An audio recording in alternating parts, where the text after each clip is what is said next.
I don't even need to play anything more. You already feel the goosebumps crawling up your arms and that tingle of excitement at the base of your spine. That's what the greatest battle in sci-fi does to a man. And honestly, I don't think there exists a better cold open to a sci-fi movie. It's just that good.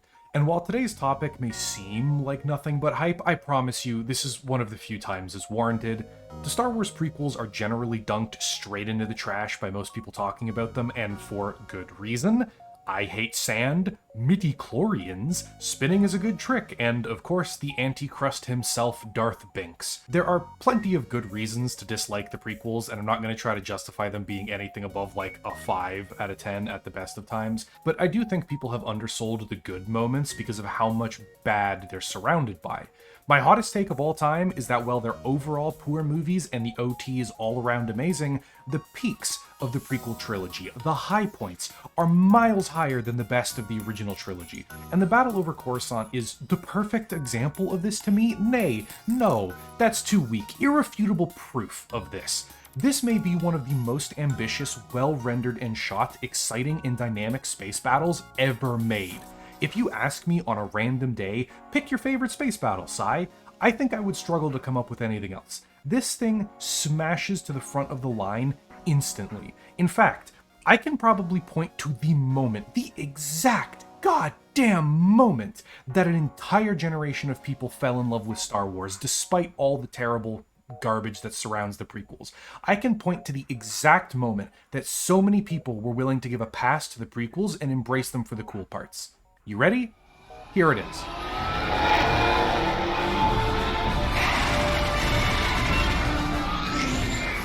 This will forever live in my mind as the greatest holy shit moment I've ever experienced in a movie. There have been others, of course, and maybe in fairness, I'm looking back with nostalgia, but I remember being in theaters with my dad, cousin, and uncle to watch this film, and despite my cousin and uncle being massive Star Wars fans and hating the prequels up to this point, I will never forget the excitement that swept over them and the theater in that moment. There was that nervous and excited jittering in the crowd, people leaning over to grab someone and point at the screen, or the giddy oohs and ahs and laughter as this scene came up. It was just electric. But then it just kept going. You were brought into a close-range brawl, flying between some of the coolest ships in all of Star Wars as they ripped each other apart. The CGI and effects have taken a well-deserved beating for trying to replace real puppets and physical actors and stuff, that's fair.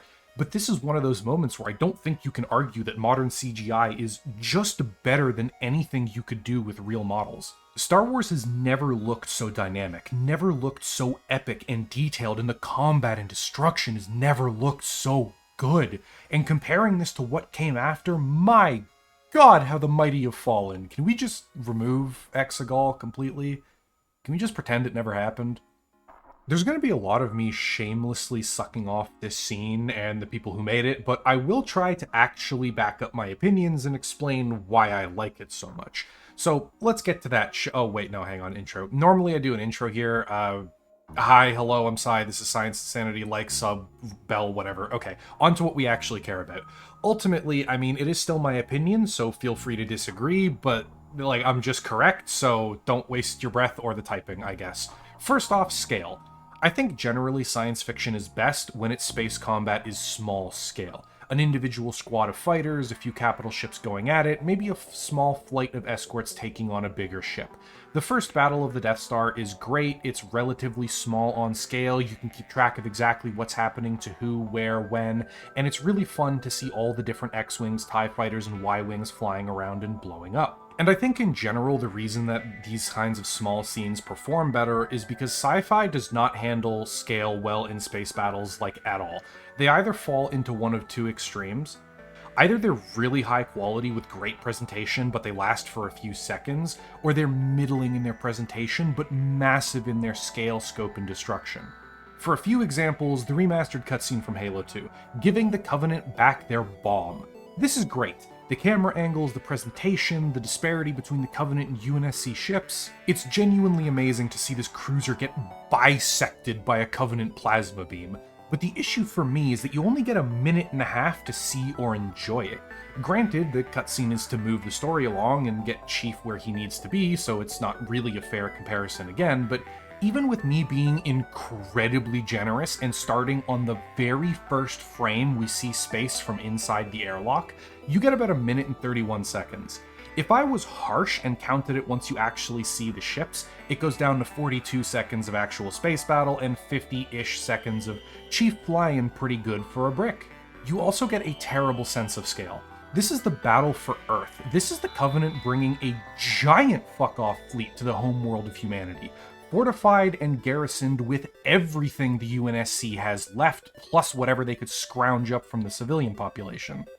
And we see like 3 ships actually doing anything. Most of the battle is happening in these smears off in the distance where we can't make out literally anything. And while this is an amazing scene, like I said, it's small scale. 3-ish ships actually on screen, not much happening, but you know, what's there is an 11 out of 10.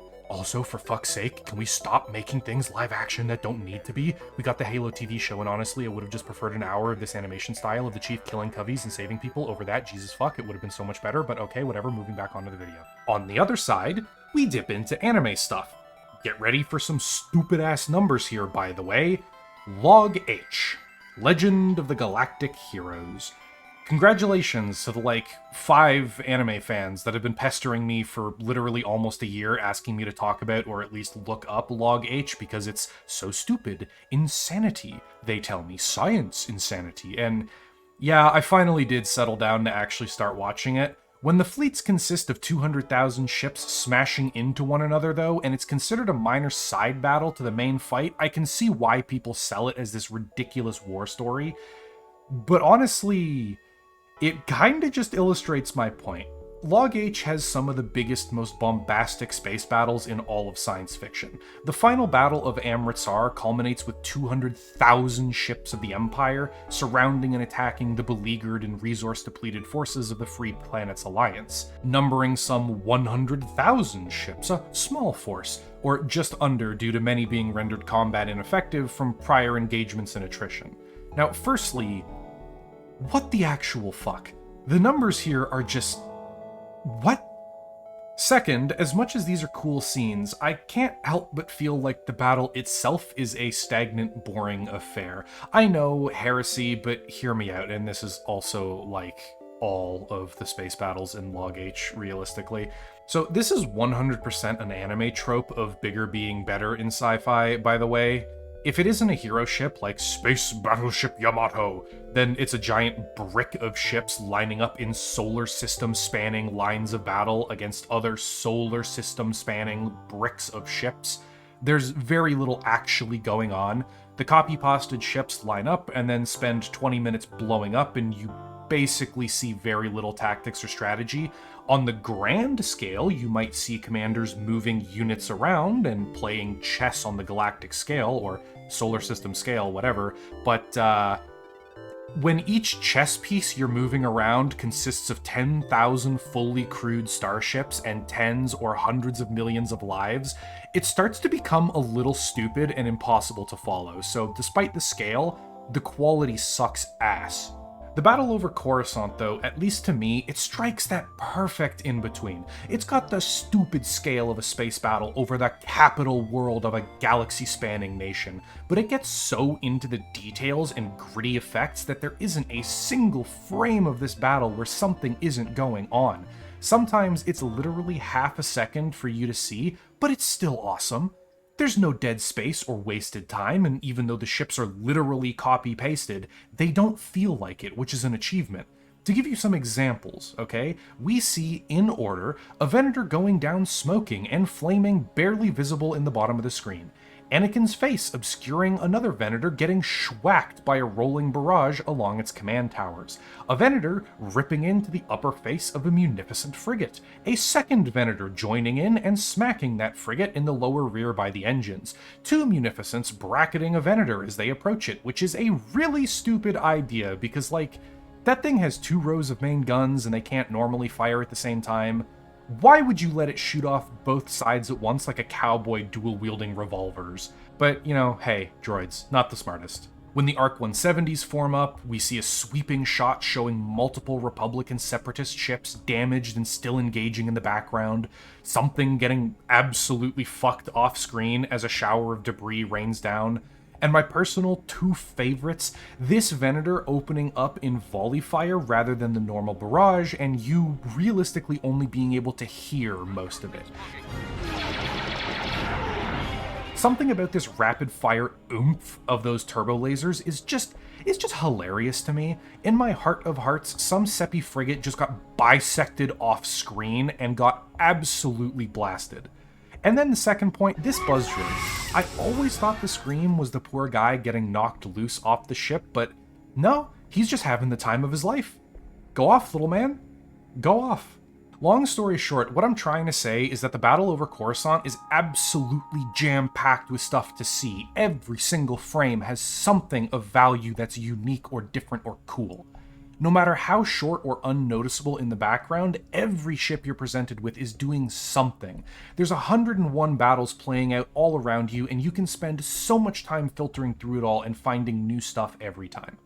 While I will come to a much less blindingly positive conclusion by the end, and a lot of this is just for entertainment purposes, this is one of the few things that I've seen where I can confidently say there is no better broadside scene in sci-fi. This is peak, this is it right here. This is the single greatest naval-style broadside that has ever been put to screen in science fiction. Nothing will ever be better. God, I could go on for hours about this scene alone. Hell, knowing some of the extended information that never made it into the movie makes it better.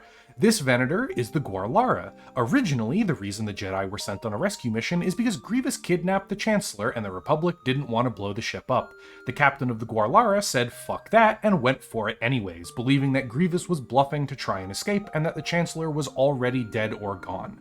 And might I say, the Venator absolutely bodies the Providence, Republic supremacy. And once again, not canon, but I feel it to be true, the captain ordered his ship to engage the Invisible Hand, only for an officer to shout back, almost pleading, "But sir, we can't! The Supreme Chancellor is on that ship, we could kill him!" Only for the captain to respond, "It's fine! We can always just elect another!" Again, not playing a factor in the battle here. But this is just something really funny that I think about occasionally, so enjoy having that thought bouncing around in your head. I think the biggest achievement of this space battle, though, is one people don't often think about, and that's balancing the characters and the action.